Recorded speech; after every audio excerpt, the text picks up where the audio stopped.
bracket mayhem. We are just wrapping up the end of the second round of the 2021 NCAA tournament, and we have a whole lot to get to on tonight's show. I am Josh Neighbors of Locked On Big 12. We've got Chris Gordy of Locked On SEC, Kenton Gibbs of Locked On Wolfpack, Jay Stevens of Locked On Buckeyes, and then Mike Luke of Locked On Wildcats. And guys, we've got so much to get to tonight, so many big stories, but the one we have to go to first, not the Big 12's sorriness, not the lack of quality from the Big 10, it's the Pac-12. And Mike, 4 teams we're going to be seeing into the Sweet 16 from the Pac-12. Who saw that coming? Yeah, and honestly, guys, it's not even so much they won, it's how they're doing it. I mean, these are just destructions. I mean, Iowa just looked totally outclassed. You're watching what USC did against Kansas, Oregon State. I had one team. I had Oregon making the Sweet 16. I didn't have anybody else making the Sweet 16. And now you got to kind of wonder, guys, where exactly does this stop? Because it's going to stop at some point because you got USC and Oregon matching up here in the next round. But I didn't see any of this happening from what was, let's be honest, a fairly mediocre conference during the regular season. Yeah, at Oregon, I mean, we had no idea how they would look, especially because they didn't play their first round game against VCU, with obviously VCU's COVID issues. We are going to have, I believe it is 5 double-digit seeds in the Sweet 16. And Jay, one of them is Oral Roberts. They took out your Ohio State Buckeyes. They also took out, the Florida Gators as well. This is a dangerous team, and Arkansas is a tough matchup for them. But, Jay, this is a darn good basketball team Oral Roberts has.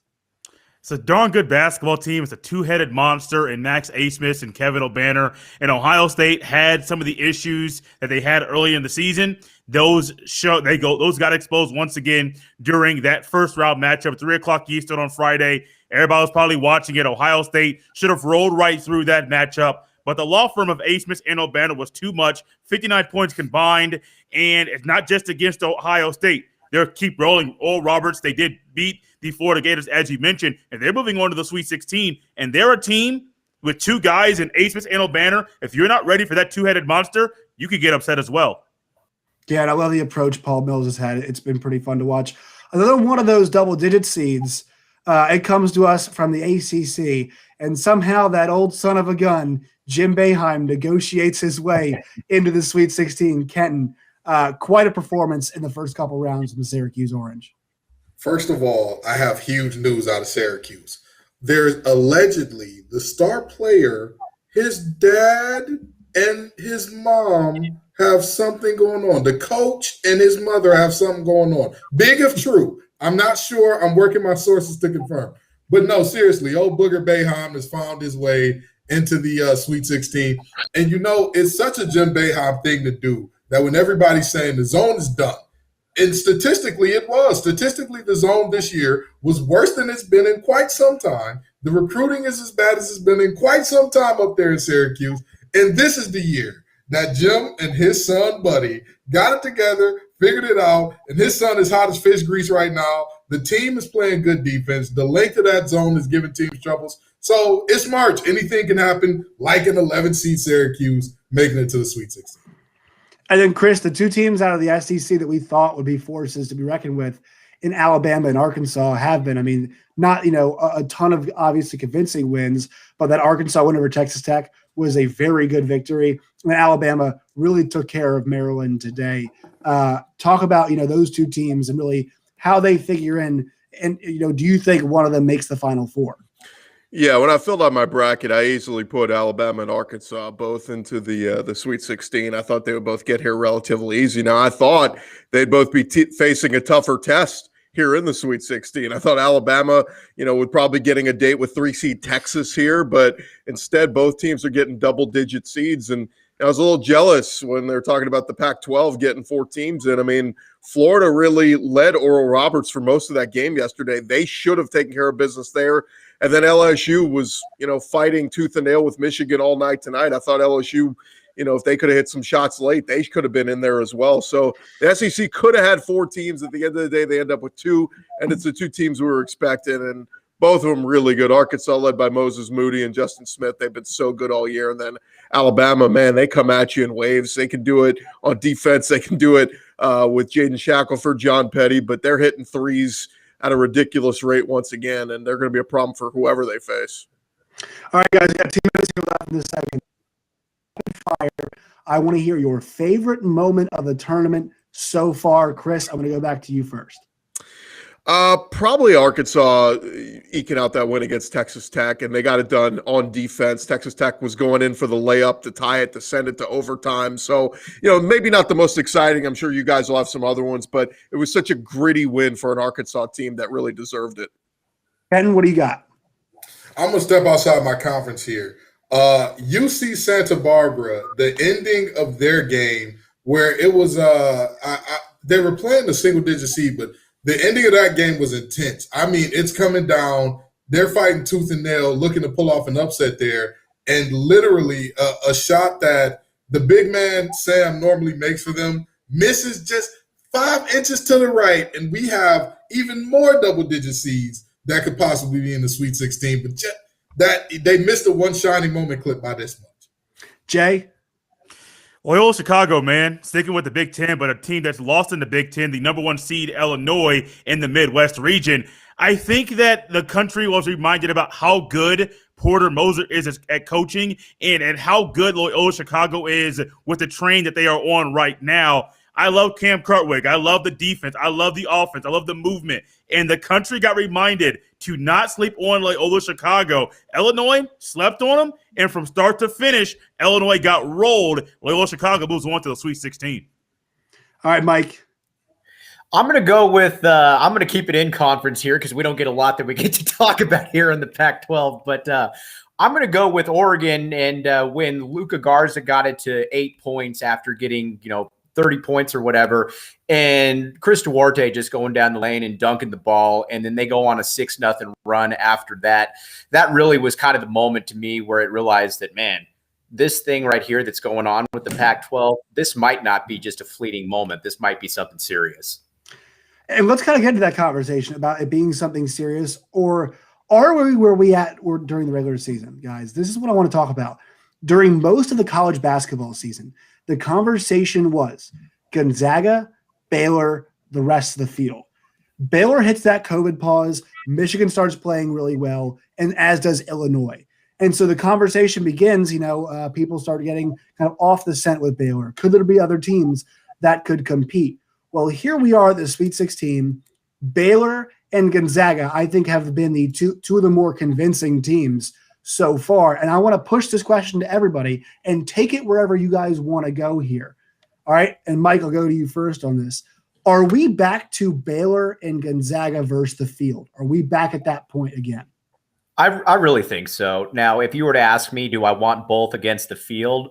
It's probably about 50-50 right there. But these are certainly the two best teams. I mean, I think you can make the case this is Gonzaga's most well-rounded team from an athleticism and a skill perspective. And then you look at Baylor, and it was a great point you made about the COVID break, and they didn't look great.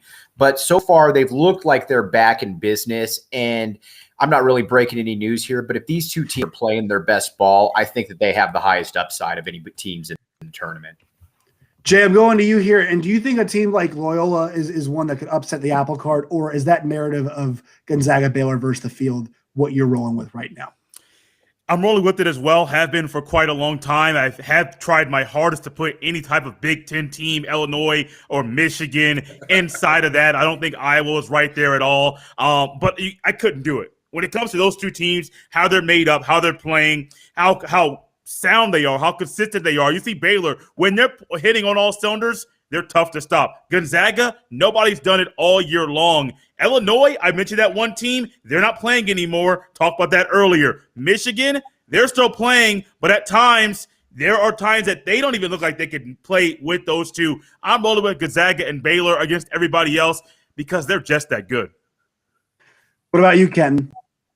I'm going to tell you like this. I know that everybody wants to go Baylor and Gonzaga against the field, and this is the best Gonzaga team that I think we may have ever seen. Right. But with that being said, in the words of Lee Corso, not so fast, my friend.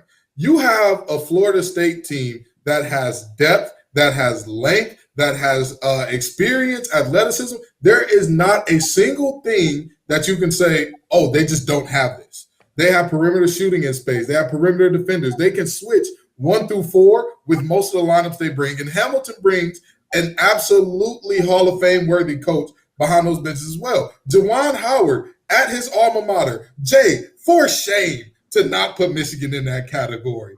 I get it, you're an Ohio State guy, but you got to put some respect on those boys' names. They're playing great ball right now. And Baylor, while they do play great defense, at times offensively, they look lost out there. That's just the reality of it. When Baylor goes cold offensively, they go ice cold. If they do that against one of these better teams coming down the stretch, I don't know if we're seeing Baylor beat one of those teams when they're not on. Chris, Baylor, Gonzaga versus the field, or could one of those SEC teams have something to say about it? Yeah, I mean, I love Alabama and Arkansas, but I'll give you a team outside the SEC to watch is Houston. I think they're going to wipe the floor with Syracuse. I think that and then, where they advance from there, who they match up with the winner of Loyola, Chicago, Oregon State. I think there's a real chance at this Houston squad. Kelvin Sampson's a hell of a coach. We've seen him do it year in and year out. He's got a great group of guys with Grimes and Sasser and Giroux.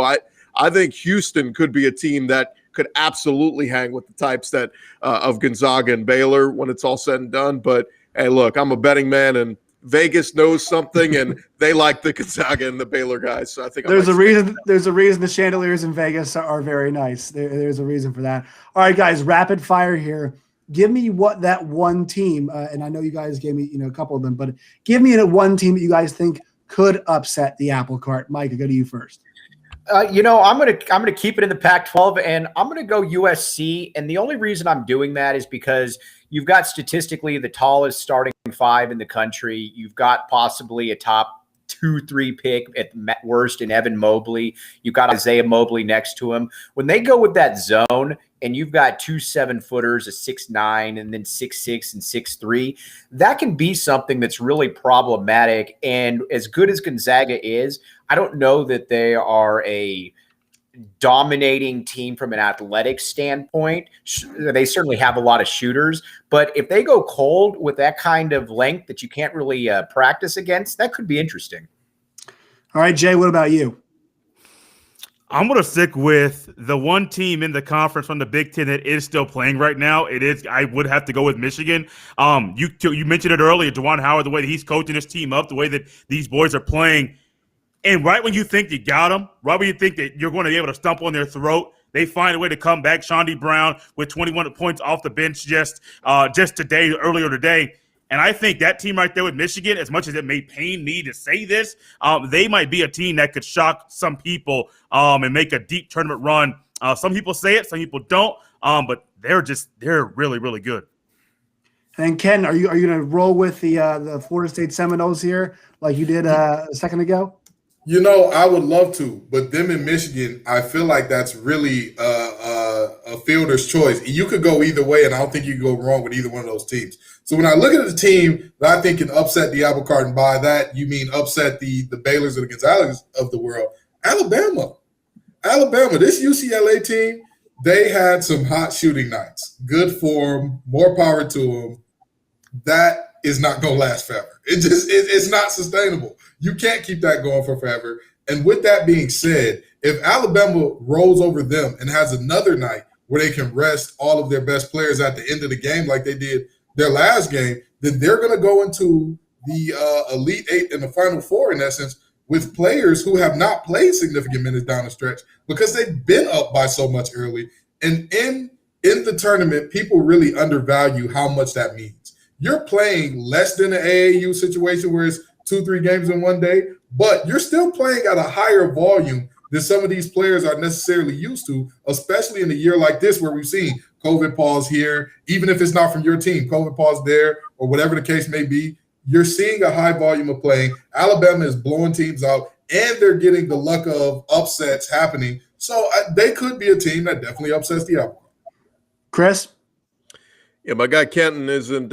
He's about as smart as he looks. He's a good guy. He knows exactly what he's talking about right there. Alabama. I'm going to go with the other SEC team. I know I've hit on them already, but Arkansas. I really think they could give Baylor some problems if they get them in the round of 8. So I think Moses Moody is a guy that keeps climbing up draft boards. I was looking at some NBA mock drafts today. Last week they had him around 5 or 6. Today they got him at 4th. I mean, they keep moving him up. He may be number 2 when it's all said and done here. So I think Arkansas is a team. When we talk about a team that can upset the apple cart and take down one of the remaining big dogs, I think Arkansas taking down Baylor in the next round is certainly a possibility.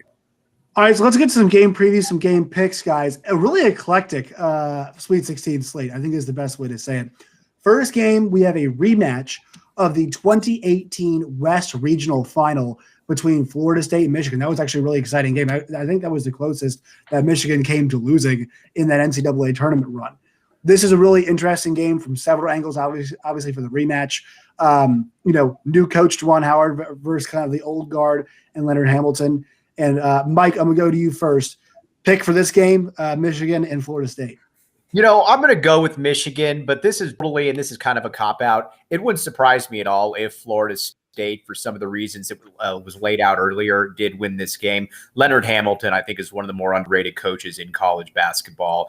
And I think it's going to be a close one. I do think, though, that Michigan just has a little bit more team cohesion. And I think being tested a little bit today against LSU was a good thing for them.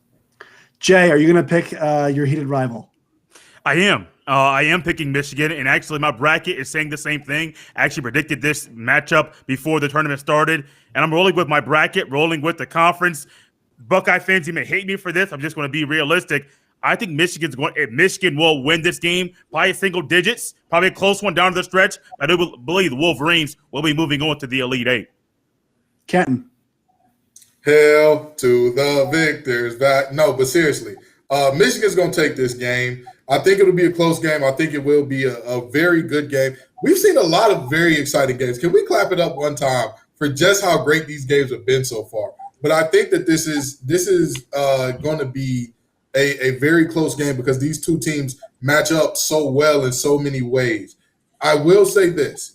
If Florida State can frustrate the front court, and I know that Michigan's guards have been playing well going down the stretch, but if they can frustrate the front court and push them around, we can see Florida State winning. But as it stands right now, I think that Michigan, like you said, Mike, too much team cohesion, and it means so much to them right now. And Florida State's best player, Barnes, is very young. He's not old enough to understand what this moment means. So it could mean that he doesn't have the jitters, but it also could mean he doesn't understand just what it means and just you may never be here again. He may not have that in him to understand like Michigan's team does. Chris. Yeah, I love what I saw from Michigan tonight. I mean, obviously they had the size down low against LSU with Hunter Dickinson, and he's a guy who can dominate down low, 7'1". But man, they killed LSU from the perimeter, and LSU was so concerned about slowing down the big man down low that they were able to get some easy shots. And Eli Brooks, my goodness, 5 big monster threes, had a career night. I think they ride this momentum. I think Michigan's going to carry this into the game against Florida State, and I honestly think they win by double digits. Two guys have been around the block. Syracuse's Jim Boeheim and Houston's Kelvin Sampson. Those two teams are squaring off in the Sweet 16 as well. Rapid fire here, fellas. Going back to you, Chris, to start us off. Who do you have, the 2-3 zone or the fast-paced Houston Cougars? Yeah, Houston's just too good. Like I said, Kelvin Sampson, his team, they play with fire against Rutgers.